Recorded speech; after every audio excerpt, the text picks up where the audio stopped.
Back at it today with another video, as in today's video we're going to be taking a look at my top 10 hitters strictly this season. And at the end of the video I'm also going to be naming a few honorable mentions. So pretty simple concept now, let's get right into the rankings. Getting things started off at number 10, I have a Yandy Diaz of the Tampa Bay Rays. Diaz is having an incredible season, and prior to this year you would not think of him even close to being a top 10 hitter. But his numbers have been outstanding, as in 96 games he's hitting .322 with 16 home runs, 56 runs driven in, and a .917 OPS. On top of that, he also has a .161 WRC+, which ranks 4th in all of baseball, and he almost walks as much as he strikes out. Diaz strikes out 16% of his plate appearances, but also walks 11% of those appearances, and all in all, he has one of the best strikeout to walk ratios in baseball. So his numbers may not necessarily be MVP caliber numbers, but he is having a huge impact on Tampa Bay this year, and I think he is flying under the radar. Moving on, at number 9, I have Luis Arraez of the Miami Marlins. Arraez got off to an unbelievable start to the season, as a few months into the season he was hitting .400. He has cooled off quite a bit, as he is only hitting .370 as of today. To go along with the .370 average, Arraez also has 3 home runs, 52 runs driven in, an .874 OPS, and a .141 WRC+. But the stat that really stands out to me is the fact that Arraez this year has walked more than he has struck out. There are only a few players across the league who can say that they walk more than they strike out, and those are all some of the best hitters in baseball. So while Arraez most likely isn't going to hit .400 come season's end, he is still having an amazing season, and I think he has been a top 10 hitter up to this point. Moving on, at number 8, I have Corbin Carroll of the Arizona Diamondbacks. Considering Carroll is a rookie makes his numbers this season all that more impressive. In 109 games, Carroll is hitting .276 with 21 home runs, 59 runs driven in, 36 stolen bases, and an .876 OPS. On top of that, he has a .134 WRC+, which is just outside the top 10 in baseball.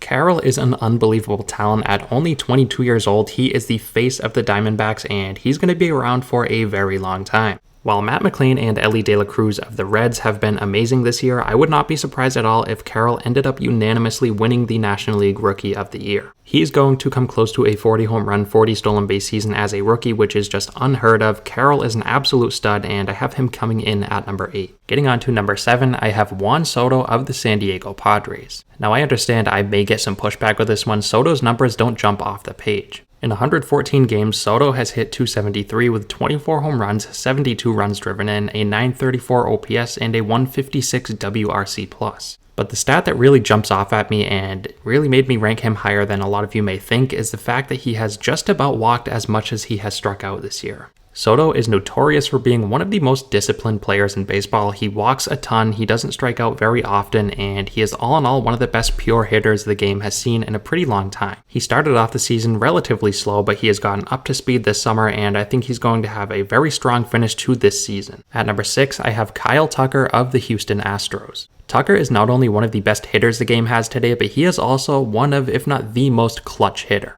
Alright, maybe there's a little bit of recency bias with that statement because just a few nights ago Tucker hit a go-ahead grand slam off the best closer in baseball. But in all seriousness, Tucker's year-long numbers are amazing. In 112 games, he's hitting .297 with 20 home runs, 82 runs driven in, 24 stolen bases, and an .889 OPS. He also ranks top 10 in WRC+ and is similar to Juan Soto in the sense that he walks nearly as much as he strikes out. Tucker is a slept-on superstar in the middle of the loaded Houston lineup, and I think he's close to having a top 5 season in 2023. Getting into the top 5, at number 5, I have Mookie Betts of the Los Angeles Dodgers. To no one's surprise, Betts is putting together yet another MVP caliber season. In 107 games, he's hitting .286 with 93 runs, 31 home runs, 77 runs driven in, 8 stolen bases, and a .969 OPS. On top of that, he also has a .159 WRC+, which ranks 5th in all of baseball, and similar to many players on this list, he is walking nearly as much as he strikes out. If it weren't for a few other National League players having ridiculous seasons, Betts would most likely be a top 2 MVP candidate, but nonetheless, he is having an amazing year. At number 4, I have Matt Olson of the Atlanta Braves. Olson has been an RBI machine as of late, as I believe he's close to breaking the Braves franchise record for consecutive games with an RBI.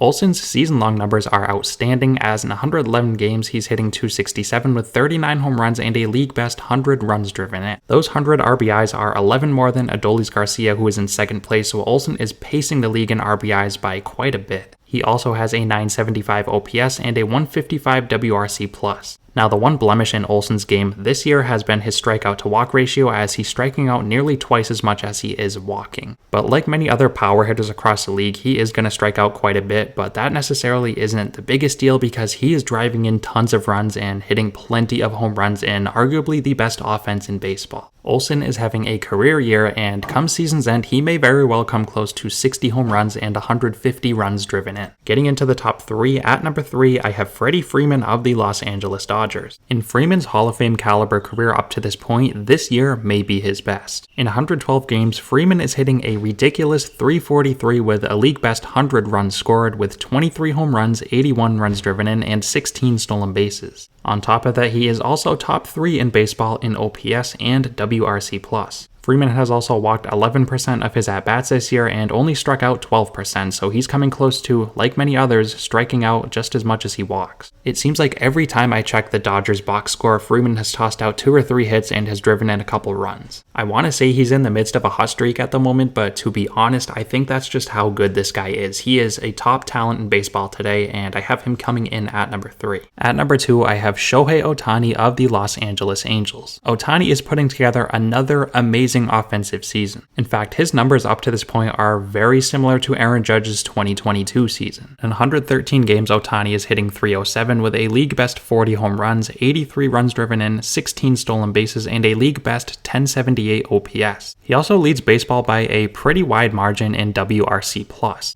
As I said, Ohtani is putting up similar, if not slightly better offensive numbers than Aaron Judge's season last year, and we all know how ridiculous Judge's season was. Ohtani is far and away the most talented player in baseball today. I wanted to put him at number 1, but there is just one player who is, I think, having a slightly better offensive season. And it's pretty obvious at this point, but at number 1, I have Ronald Acuna of the Atlanta Braves. Similar to Shohei Ohtani, Acuna is putting together a historic season. In 111 games, he is hitting .339 with a league best 100 runs scored, 26 home runs, 68 runs driven in, and 53 stolen bases, which is 9 more than Estuary Ruiz, who has 44, who is in second place. He also has a 1009 OPS and a 170 WRC+, which is third in baseball, only behind Freddie Freeman and Shohei Ohtani. To put into perspective how impressive Acuna's season is up to this point, there have only been 4 40 home run, 40 stolen base seasons in Major League history. The 4 players who have accomplished the illustrious 40-40 feat are Alfonso Soriano, Alex Rodriguez, Jose Canseco, and Barry Bonds. But for Acuna, we're not only talking 40-40, he may come close to a 40 home run, 70, maybe even 80 stolen base season. And I do understand the new rules in baseball this year do have a huge effect on the number of stolen bases and the fact that they are way up, but still, a 40 home run, 70 stolen base season is nothing to sneeze at. Alright, so there you have my top 10 hitters so far this season. Real quick before we end the video, I want to go over a few honorable mentions. A few players who just missed out on the list are Adolis Garcia, Luis Robert, Marcus Semien, and Jose Ramirez. These 4 players are having amazing seasons themselves, but unfortunately just missed out on the list. But anyways, that's going to wrap today's video up. Let me know what you guys think down below. As always, thank you guys so much for watching, and I'll see you next time.